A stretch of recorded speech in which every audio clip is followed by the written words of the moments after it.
जुगलपुर गांव में संतोष अपने पिता के साथ रहता था। संतोष अपने सेठ जोगिंदर के खेतों में काम करता था और फिर घर आकर अपने पिताजी का ख्याल रखता था।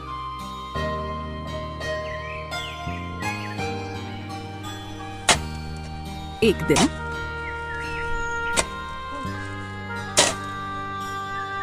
अरे ओ संतोष। जी मुंशी जी। अरे इधर आ, देख सेठ जी तुझसे मिलने आए हैं। जी मुंशी जी, अभी आया।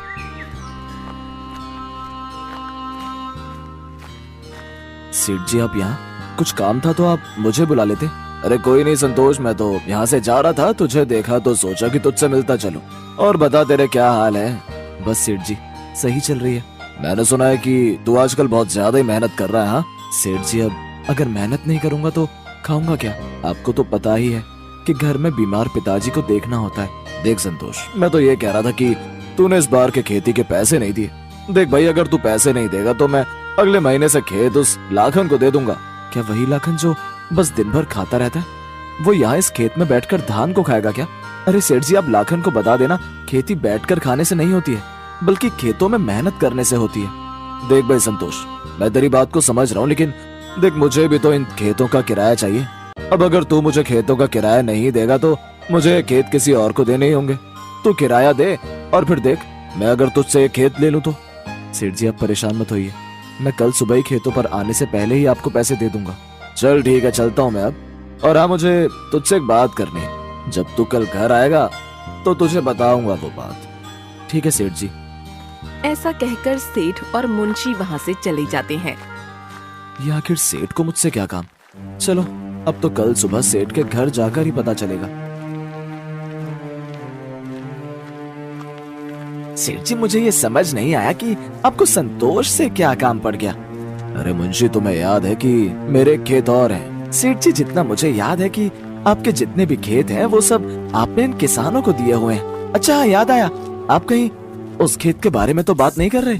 हाँ मुंशी, वही खेत। लेकिन सेठ जी, आपको तो पता है कि उस खेत में काम करने के लिए तो कोई भी किसान राजी नहीं होता है। हाँ तभी तो मैं चाहता हूँ कि वो मेरा खेत ऐसे ही पड़ा हुआ है, अगर उससे भी कुछ पैसा आ जाए तो सही है। लेकिन सेठ जी, आपको पता है ना कि वो खेत के पास जो श्रापित हवेली है उसमें से कैसी आवाजें आती हैं, इसीलिए कोई भी गांव का व्यक्ति उस खेत में काम करने को राजी नहीं होता है। हाँ मुंशी, तभी तो मैं सोच रहा हूँ कि उस खेत को मैं संतोष को दे दूं। चाहे वो मुझे उस खेत के कम पैसे दे, लेकिन अगर उस खेत में कोई काम कर सकता है तो वो है भोला संतोष। लेकिन सेठ जी, आपको लगता है कि वो संतोष उस खेत में काम करने को राजी हो जाएगा? अरे लगता नहीं, बल्कि मुझे पूरा भरोसा है कि संतोष उस खेत में काम करने से कभी मना नहीं करेगा। सेठ जिस खेत की बात कर रहा है वो खेत गांव के थोड़ी दूर एक हवेली के पास है। वो हवेली जिसमें बहुत डरावनी आवाजें आती हैं और अगर एक बार कोई भी उस हवेली या उसके आसपास भी जाता है तो कभी वहाँ से वापस नहीं आता। इसलिए गांव का कोई भी इंसान उस हवेली के पास जो सेठ का खेत है उसमें काम नहीं करता था। अरे आ गया बेटा तू, आज तूने आने में बहुत देर कर दी। मैं कब से तेरी राह देख रहा था। हाँ पिताजी, मैं आ तो रहा ही था, लेकिन वो आज खेतों पर सेठ जी आ गए थे तो बस उनसे ही बात करने में समय लग गया। क्या सेठ जी? वो तुझसे क्यों मिलने आए थे? जरूर सेठ को तुझसे कोई काम होगा। लेकिन पिताजी, आपको कैसे पता कि सेठ जी मेरे पास काम से आए थे? अरे बेटा, मैं जोगिंदर सेठ को बहुत अच्छे से जानता हूँ। वो बिना काम के तो किसी से बात तक नहीं करता। हाँ पिताजी, वो सेठ जी मुझसे खेत के पैसे मांगने आए थे। लेकिन बेटा, तेरे पास जो सेठ को खेत के पैसे देने थे वो तो मेरी दवाइयों में चले गए, फिर अब तू सेठ को कहाँ से पैसे देगा? अरे पिताजी, मैंने कुछ पैसे पहले से जोड़े हुए थे तो मैं सेठ को कल सुबह वही पैसे दे आऊंगा।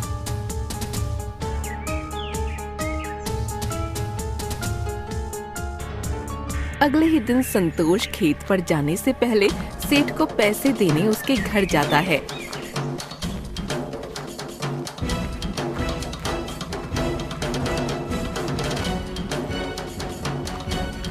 अरे संतोष, आओ आओ, मैं तुम्हारा ही वेट कर रहा था। सेठ जी, ये लीजिए आपके पैसे। अरे इतनी भी क्या जल्दी थी, आ जाते हैं पैसे आराम से। ये बात सुनकर मुंशी अपने आप से बोलता है, वैसे तो कल तो इसके पीछे पड़ा हुआ था पैसे लेने के लिए, और जब ये बेचारा पैसे ले आया तो बोल रहा है कि क्या जल्दी थी पैसे लाने की। अरे मुंशी क्या हुआ भाई, तू कहाँ खो गया? अरे नहीं सेठ जी, मैं तो बस यही सोच रहा था कि सेठ जी कितने अच्छे हैं जो लोगों की मदद करते हैं। अरे संतोष, मुझे तुझसे बहुत जरूरी बात करनी है। सेठ जी मुझसे ऐसे क्या काम है आपको? अब करेगा ये सेठ पकड़ा हलाल। अरे मुंशी कुछ कहा क्या तुमने? नहीं नहीं सेठ जी, मैंने तो कुछ नहीं कहा। अच्छा संतोष, मैं तुझसे कह रहा था कि तू अब इतनी मेहनत कर ही रहा है तो अपने घर की परेशानियों को ठीक करने के लिए तू अब थोड़ी सी और ज्यादा मेहनत कर ले। मैं कुछ समझा नहीं सेठ जी, आप क्या कहना चाहते हैं? कुछ नहीं बेटा, तुझे फंसाने का जाल फेंक रहा है ये शातिर इंसान। अरे मुंशी, मुझे ऐसा लग रहा है कि तू कुछ कहना चाहता है। नहीं नहीं सेठ जी, मैं तो कुछ नहीं कहना चाहता। तो फिर खड़े खड़े क्या बड़बड़ा रहा है? सेठ की बात सुनकर मुंशी चुप हो जाता है। अरे संतोष, मैं चाहता हूँ कि तुम मेरे एक और खेत में काम करना शुरू कर दे। लेकिन सेठ जी, मुझे जितना पता है उस हिसाब से आपके सारे खेत पर तो मुझ जैसे किसान काम करते हैं। फिर आपका ऐसा कौन सा खेत है जिसमें आप मुझे काम करने के लिए बोल रहे हैं? अरे संतोष, मैं चाहता हूँ जो हवेली के पास जो खेत है मेरा, उसमें भी तू काम करना शुरू कर दे। देख, उस खेत में बहुत अच्छी खेती होती है, तू हर मौसम में उस खेत में काम कर सकता है। सेठ से हवेली की बात सुनकर संतोष घबरा जाता है। लेकिन सेठ जी, आपको तो पता ही है कि उस हवेली के पास जाने खतरे से खाली नहीं है, लेकिन आप फिर भी मुझे उस खेत में काम करने को बोल रहे हैं। अरे संतोष, मैं नहीं जानता था कि तू भी अंधविश्वास को मानता है। मुझे तो लगा कि तू समझदार इंसान है, लेकिन तू भी इन गाँव वालों की तरह एकदम बुद्धू निकला। सेठ जी, वो बात नहीं है। मैंने इस गांव के सभी लोगों से सुना है कि वो हवेली श्रापित है और उसमें या उसके पास जो भी जाता है वो कभी वापस नहीं आता है। अरे नहीं बे, अगर ऐसा होता तो क्या मैं तुझे ऐसा करने को बोलता? हाँ, सेठ की बात सुनकर संतोष उस खेत में काम करने को तैयार हो जाता है। ठीक है सेठ जी, मैं उस खेत में काम करने को तैयार हूँ, लेकिन सेठ जी मेरी भी एक शर्त है। हाँ बता, तेरी क्या शर्त है? सेठ जी, मैं उस खेत में खेती करने चला जाऊंगा, लेकिन अगर कभी मुझे उस हवेली की वजह से कुछ भी हुआ तो आपको जिंदगी भर मेरे पिताजी का ध्यान रखना होगा। अगर आपको मेरी ये शर्त मंजूर है तो मैं उस खेत में काम करने को तैयार हूँ। हाँ मुझे मंजूर है, लेकिन संतोष तू परेशान मत हो, उस हवेली में ऐसा कुछ नहीं है। उन दोनों की बात सुनकर मुंशी अपने आप से बोलता है, इस शातिर इंसान ने आखिर इस बेचारे को अपनी बातों में फंसा ही लिया। न जाने अब इसके और इसके पिता के साथ क्या होगा। ठीक है सेठ जी, मैं अब चलता हूँ, मुझे खेतों पर जाने में देरी हो रही है। ठीक है संतोष, मैं अब तेरा अगले महीने वेट करूंगा।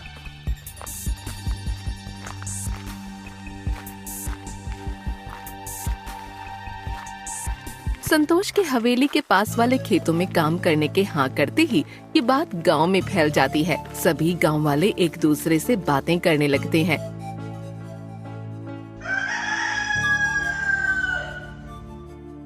तभी एक दिन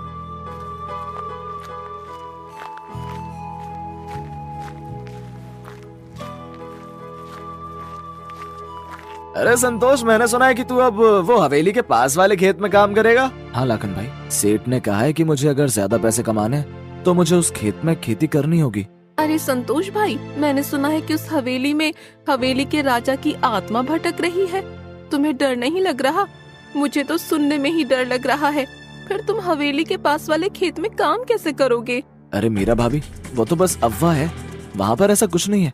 और वैसे भी अगर कभी ऐसा लगा कि वहाँ कोई है तो मैं फिर लाखन भाई को बुला लूंगा। अरे ना ना, मैं ना भेजू अपने सुहाग को। अगर इन्हें कुछ हो गया तो मेरा क्या होगा? मैं तो विधवा हो जाऊंगी, फिर ये सब मेकअप कैसे करूंगी? अरे वैसे मैंने सुना है कि उस हवेली में बहुत रहस्यमय चीजें हैं, वहाँ तो फिर सोने जवाहरात भी होंगे। अरे जी, मैंने भी सुना है उस हवेली में वहाँ की रानी के बहुत सारे सोने के जवाहरात हैं।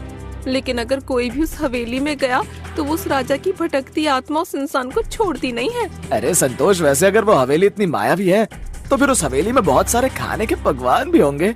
हाँ लाखन भाई, हो सकता है कि उसमें अलग अलग तरह की मिठाई और पकवान हो। अरे भाई सच में अगर ऐसा है तो मैं जरूर उस हवेली में जाना चाहूँगा। लाखन की बात सुनकर मीरा बोलती है, अरे नहीं नहीं, आप ये जुल्म मत कीजिए मुझ पर। आप मुझे इतनी सी उम्र में विधवा मत बनाइए। अगर मैं विधवा हो गई तो मैं बिल्कुल अच्छी नहीं लगूंगी। बिना मेकअप के तो मैं 1 मिनट भी ना रह सकूं। अरे मीरा भाभी, तुम तो मेकअप करने के बाद भी अच्छी नहीं लगती हो। अरे संतोष भैया, तुमने कुछ कहा? जी नहीं भाभी, मैंने कुछ नहीं कहा। आपको लगता है कि आपके सामने मैं कुछ बोल सकता हूँ? चलिए जी, आप भी न जाने सुबह सुबह अपने समय की खोटी करते रहते हो। संतोष से ये बात सुनकर मीरा चिढ़कर वहाँ से चली जाती है।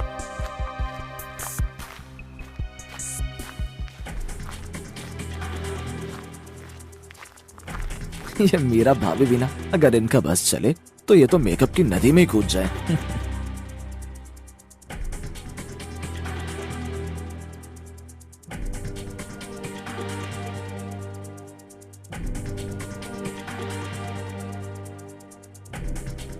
लाखन अपने घर में सो रहा होता है कि तभी सोते सोते उसके पेट में चूहे कूदने लगते हैं और उसकी आंख खुल जाती है। अरे अब तो भूख लग रही है, क्या करूं? मीरा को जगाऊं क्या? अरे कहीं ये मुझ पर चिल्लाए ना। चलो एक बार जगा कर देख लेता हूँ। अगर खाना बना देगी तो ठीक है, नहीं तो फिर मैं भूखा ही सो जाऊंगा। अरे मीरा सुनो ना, मेरे पेट में चूहे कूद रहे हैं, जरा मेरे लिए खाना बना दो, मुझे बहुत तेज भूख लग रही है। क्या है जी, दिन भर तो खाते रहते हो और अब रात को तो चैन से सोने दो। अरे मीरा मुझे बहुत तेज भूख लगी है, थोड़ी देर ही लगेगी, तुम मेरे लिए खाना बना दो। देखो मैं सुबह तुम्हारे लिए शहर से मेकअप का सामान लेकर आऊंगा। रहने दो जी, मुझे नहीं चाहिए कुछ भी, आप मुझे सोने दो। 3 साल से तो अभी तक लाए नहीं हो, अब क्या लाओगे? और हाँ, दोबारा मुझे जगा मत देना, अब सो रही हूँ मैं। अगर दोबारा जगाए तो फिर देख लेना, मुझसे बुरा कोई नहीं होगा। ऐसा कहकर मीरा सो जाती है। अरे क्या करूं, ये भूख तो मुझसे अब सही ही नहीं जा रही है। एक काम करता हूँ, संतोष के घर जाता हूँ, शायद मुझे वहाँ कुछ खाने को मिल जाए। ऐसा कहकर लाखन अपने घर से निकलकर संतोष के घर के पास जाता है।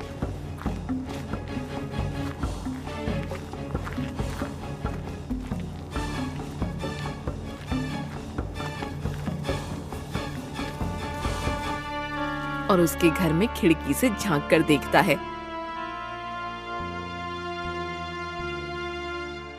अरे यार संतोष भी सो रहा है, अब इसे क्या जगाऊं? अभी मेरी बीवी तो जगी नहीं, भला ये संतोष क्या जागेगा? चलो थोड़ा सा यहीं गांव में टहल लेता हूँ।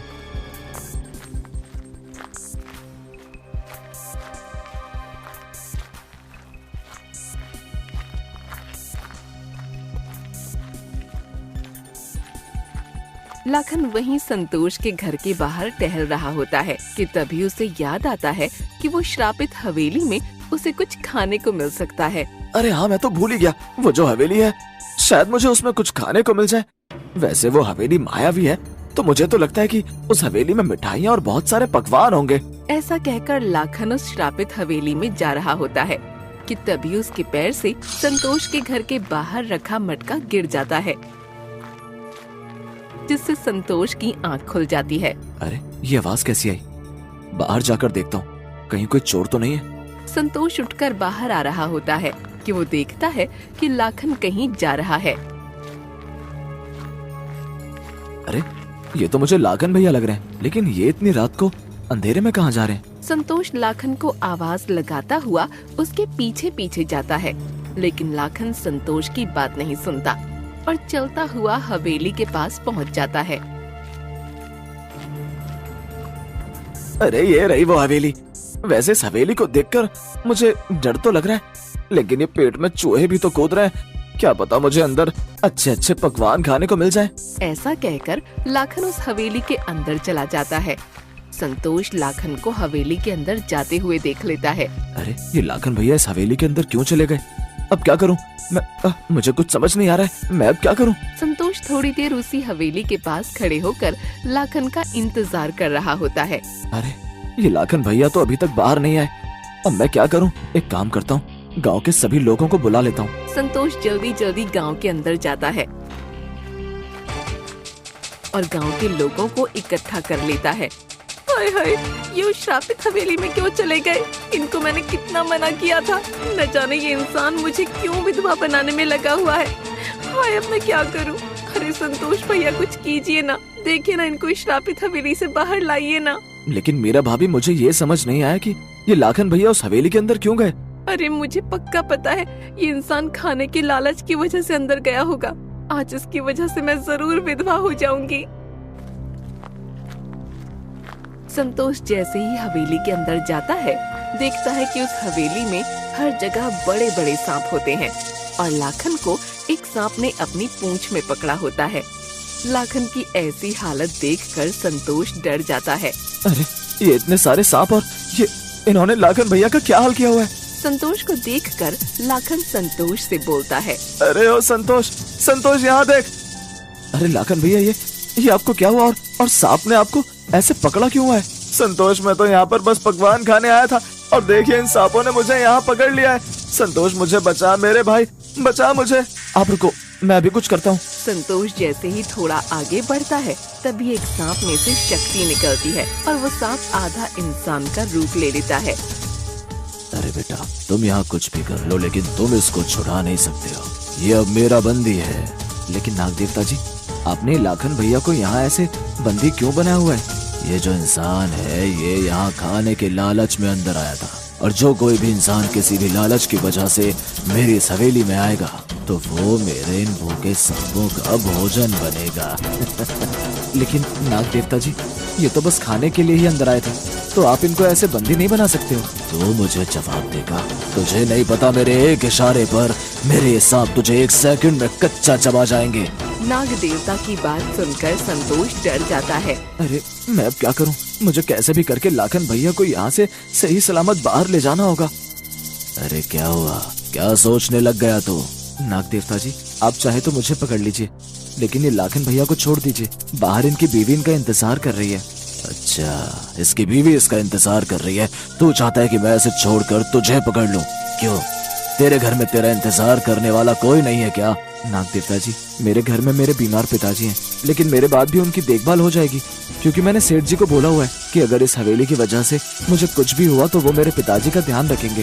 संतोष की बात सुनकर नाग देवता भावुक हो जाते हैं और संतोष से बोलते हैं, बेटा, आज मैंने पहली बार ऐसा इंसान देखा है जो अपनी जान को खतरे में डालकर दूसरों की जान बचा रहा है। मैं तुझसे बहुत खुश हूँ। तुझे इस खजाने में से जो भी चाहिए तू वो यहाँ से ले जा सकता है। नाग देवता जी, मुझे एक खजाना नहीं चाहिए, आप बस लाखन भैया को मेरे साथ बाहर जाने दीजिए। मुझे तेरी ईमानदारी और नेक दिली बहुत पसंद आई। संतोष की बात सुनकर नाग देवता लाखन को नीचे उतारने का इशारा करते हैं कि तभी वो सांप लाखन को नीचे उतार देता है। अरे अरे संतोष, चल चल जल्दी यहाँ से भाग चल, कहीं ये सांप हमें फिर से पकड़ ना ले। चल चल भाग चल यहाँ से। संतोष, मैं तुझसे बहुत खुश हुआ, तूने मेरा दिल जीत लिया। मैं तुझे एक वरदान देता हूँ, बता तुझे क्या चाहिए? नाग देवता की बात सुनकर लाखन संतोष से बोलता है, अरे संतोष, सोच क्या रहा है? तू जल्दी से इनसे बहुत सारी खाने की चीजें और ये खजाने को मांग ले। नहीं लाखन भैया, मुझे ये सब में से कुछ भी नहीं चाहिए। नाग देवता जी, मैं चाहता हूँ कि आप इस श्रापित हवेली को श्राप से मुक्त कर दो और ये सारा खजाना आप गांव के गरीब लोगों को दान दे दो। संतोष की बात सुनकर नाग देवता खुश हो जाते हैं और आंख बंद करके उस श्रापित हवेली को श्राप से मुक्त कर देते हैं और सारे सांप वहाँ से गायब हो जाते हैं, जिससे वो पूरी हवेली नई जैसी हो जाती है। संतोष बेटा, मुझे तुझ जैसे इंसान की ही तलाश थी जो अपने बारे में नहीं बल्कि दूसरों के दुख तकलीफ को दूर करे। हम सब अब इस हवेली से जा रहे हैं और अब ये हवेली हमारे श्राप से मुक्त है। तुम ये सारा खजाना गांव के गरीब लोगों को ले जाकर बांट दो। मुझे पूरा भरोसा है तुम मेरी बात का मान रखोगे। नाग देवता के ऐसा कहते ही नाग देवता वहाँ से गायब हो जाते हैं और संतोष और लाखन खजाने को उस हवेली से बाहर ले आते हैं।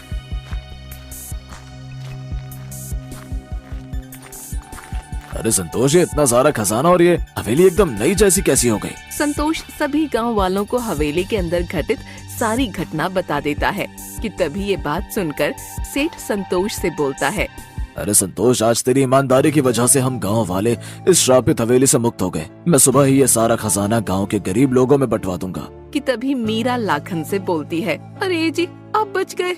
आपको अंदर जाने के लिए किसने कहा था? मुझे तो लगा कि कहीं आप इस श्रापित हवेली से कभी वापस ही नहीं आ पाएंगे। अरे मेरी मीरा, मैं तुम्हें इतनी जल्दी विधवा नहीं बनाना चाहता था, इसीलिए बचकर बाहर आ गया। नहीं तो तुम फिर से ये मेकअप कैसे करती? और तुमको बिना मेकअप के देखकर तो इस गांव के सभी लोगों को श्राप मिल जाता। लाखन और मीरा की बात सुनकर सभी लोग हंसने लगते हैं।